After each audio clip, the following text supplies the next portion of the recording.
د پاکستان پوځینو افسرانو د خپل هویت د پټ ساتلو په شرط څو بهرنیو رسنیو ته منلې چې پخوانی لومړی وزیر عمران خان 19 ورځې وړاندې په زندان کې وژل شوی دی.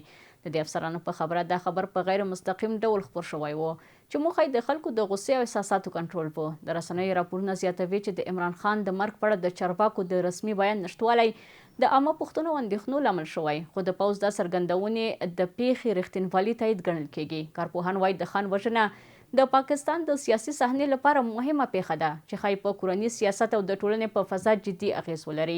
د سیاسي ګوندونو غبرګون تر اوسه محدود دی، خو د عامه خلکو ترمنځ د حیرانتیا او خواشینۍ فضا رامنځته شوې ده. په ورته وخت کې نړیوال رسنیو هم د دې پیښې په اړه راپورونه خپاره کړي او د بشري حقوقو سازمانونه او نړیوال څارونکي د پاکستان له حکومت او امنیتي ادارو د شفافیت غوښتنه کوي. څو ورځې وړاندې د پاکستان دفاع وزیر خواجه آصف د خان د بشپړې روغتیا ډاډ ورکړ. دا په داسې حال کې ده چې د خیبر پښتونخوا وزیر اعلی سهیل افریدي په یو خبري کنفرانس کې اعلان وکړ چې د دوشنبې په ورځ به د خپلې کابینې او پارلماني غړو په ګډون د پاکستان سترې محکمې مخې ته لاریون وکړي. د نوموړي پر وینا د مرکزي حکومت لخوا د پخواني لومړي وزیر عمران خان سره په زندان کې د ملاقات د نه پرېښودو پرېکړې دوی د اقدام تړ کړی دي. د یادونې ده چې څو ورځې وړاندې د پاکستان دفاع وزیر خواجه آصف د خان د بشپړې روغتیا ډاډ ورکړ او د خان د وژلو په تړاو خبرې یې ګنګوسې وبللې.